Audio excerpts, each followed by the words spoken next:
प्यारे सज्जनों, हिंदू धर्म में पर्व और त्योहारों का विशेष महत्व होता है। हर महीने कोई न कोई त्यौहार इस सनातन धर्म की परंपरा की शोभा है। आज नाग पंचमी का त्यौहार मनाया जा रहा है। नाग पंचमी का त्यौहार श्रावण मास के शुक्ल पक्ष की पंचमी को मनाया जाता है। शास्त्रों के अनुसार पंचमी तिथि के स्वामी नाग देवता माने गए हैं। नाग पंचमी के दिन व्रत रखने का विधान है। नाग पंचमी का व्रत करने और कथा सुनने से व्यक्ति को सर्प दोष से मुक्ति हो जाती है, उसका भय दूर होता है और उसके परिवार की रक्षा होती है। इस व्रत के देव 8 नाग माने गए हैं। इस दिन में अनंत, वासुकी, पद्म, महापद्म, तक्षक, कुलीर, करटक और शंख नामक अष्टनागों की पूजा की जाती है। सांपों से अपनी और अपने परिवार की रक्षा के लिए नाग पंचमी का व्रत रखा जाता है और नागों की पूजा की जाती है। यदि किसी की कुंडली में काल सर्प दोष होता है तो नाग पंचमी की पूजा और व्रत करने से इस दोष से उसे आराम मिलता है और काल सर्प दोष से उसे छुटकारा मिल जाता है। प्यारे सज्जनों, प्राचीन काल में एक सेठ जी के 7 पुत्र थे। 7 के विवाह हो चुके थे।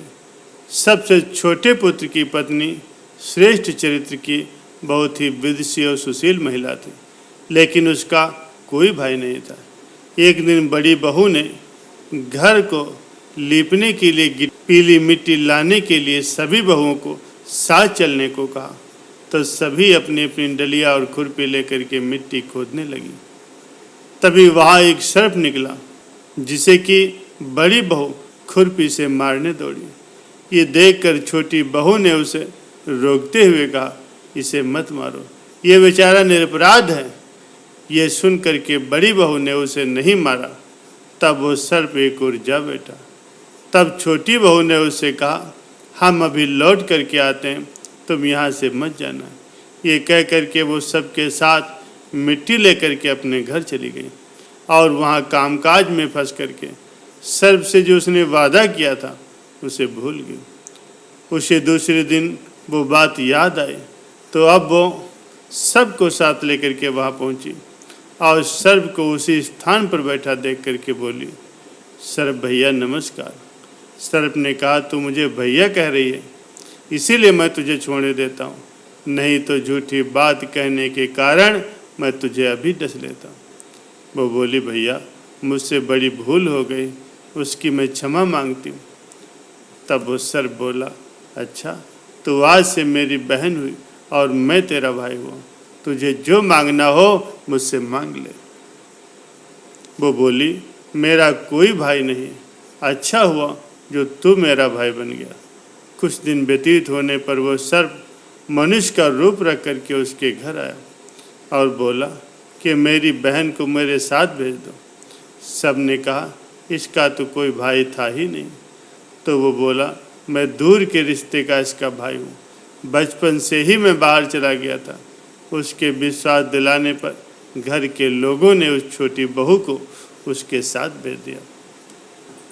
उसने मार्ग में बताया, मैं वही सर्प हूँ, इसलिए तू डरना नहीं और जहाँ चलने में तुझे कठिनाई हो वहाँ मेरा हाथ पकड़ लेना। उसके कहे अनुसार उसने वैसा ही किया। इस प्रकार से वह उसके घर पहुँच गई। वहाँ के धन ऐश्वर्य को देख करके वह चकित रह गई। एक दिन सर्प की माता ने उससे कहा, मैं काम से बाहर जा रही हूँ, तो अपने भाई को ठंडा दूध पिला देना। उसे ये बात ध्यान ही नहीं रही और उसने उसे गर्म दूध पिला दिया, जिसमें उसका मुँह जल गया। ये देख करके सर्प की माता क्रोधित हुई, लेकिन सर्प के समझाने पर वो चुप हो गई। तब सर्प ने कहा, बहन को उसके घर भेज देना चाहिए। तब सर्प और उसके पिता ने उसे बहुत सा सोना, चांदी, जवाहरात, वस्त्र, आभूषण दिया और उसके घर पहुंचा दिया। इतना ढेर सारा धन देख करके बड़ी बहू ने ईर्ष्या से कहा, इसका भाई तो बड़ा धनवान है, तुझे तो उससे और भी धन लाना चाहिए। जब सर्प ने ये बात सुनी तो बहुत से सोने की वस्तुएं ला करके उसे दी।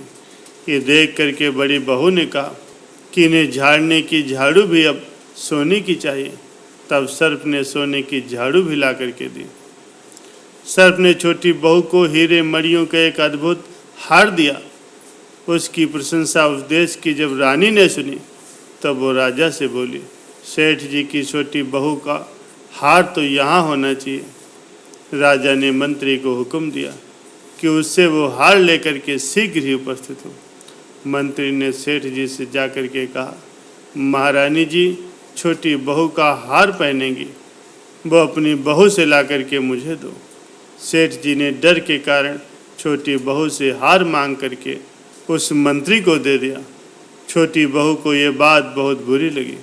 उसने अपने सर्प भाई को याद किया। सर्प के आने पर बोली, भैया रानी ने मेरा हार छीन लिया है, तुम कुछ ऐसा करो जब तक वो हार उसके गले में रहे तब तक के लिए सर्प बन जाए, और जब वो मुझे लौटा दे तब हीरे और मणियों का हो जाए। सर्प ने ठीक वैसा ही किया। जैसे ही रानी ने हार पहना वैसे ही वो सर्प बन गया। ये देख करके रानी चीख पड़ी और चिल्लाने लगी। ये देखकर राजा ने सेठ जी के पास खबर भेजी कि अपनी छोटी बहू को तुरंत भेजो। सेठ जी डर गए कि राजा न जाने क्या करेगा। वे स्वयं ही छोटी बहू को लेकर के उपस्थित हुए। राजा ने छोटी बहू से पूछा, तूने क्या जादू किया है? सच बता, नहीं तो मैं तुझे दंड दूंगा। छोटी बहू बोली, राजन मुझे क्षमा कीजिए, ये हार ही ऐसा है कि मेरे गले में हीरे और मोड़ियों का रहता है, और जब ये दूसरे के गले में जाता है तो सर्प बन जाता है।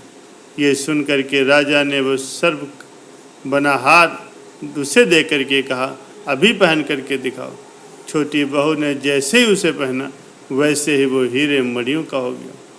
ये देख करके राजा को उसकी बात पर विश्वास हो गया और उसने प्रसन्न होकर के उसे बहुत सी स्वर्ण मुद्राएं दी और उसे वापस भेज दिया। छोटी बहू अपने हार और उन मुद्राओं को साथ लेकर के अपने घर वापस लौटी। उसके धन को देख करके बड़ी बहू ने ईर्ष्या के कारण उसके पति को सिखाया कि छोटी बहू के पास न जाने कहाँ से धन आ जाता है। ये सुन करके उसके पति ने अपनी पत्नी को बुला करके कहा, ठीक ठीक बताओ कि ये धन तुम्हें ला करके कौन देता है? तब वो सर्प को याद करने लगी। तब उसी समय सर्प ने प्रकट होकर के कहा, यदि मेरी धर्म बहन की आचरण पर किसी ने संदेह प्रकट किया तो मैं उसे खा जाऊंगा। ये सुन करके छोटी बहू का पति बहुत प्रसन्न हुआ और उसने सर्प देवता का बड़ा सत्कार किया। उसी दिन से नाग पंचमी का ये त्यौहार मनाया जाता है और स्त्रियां सर्प को भाई मान करके उसकी पूजा करती हैं।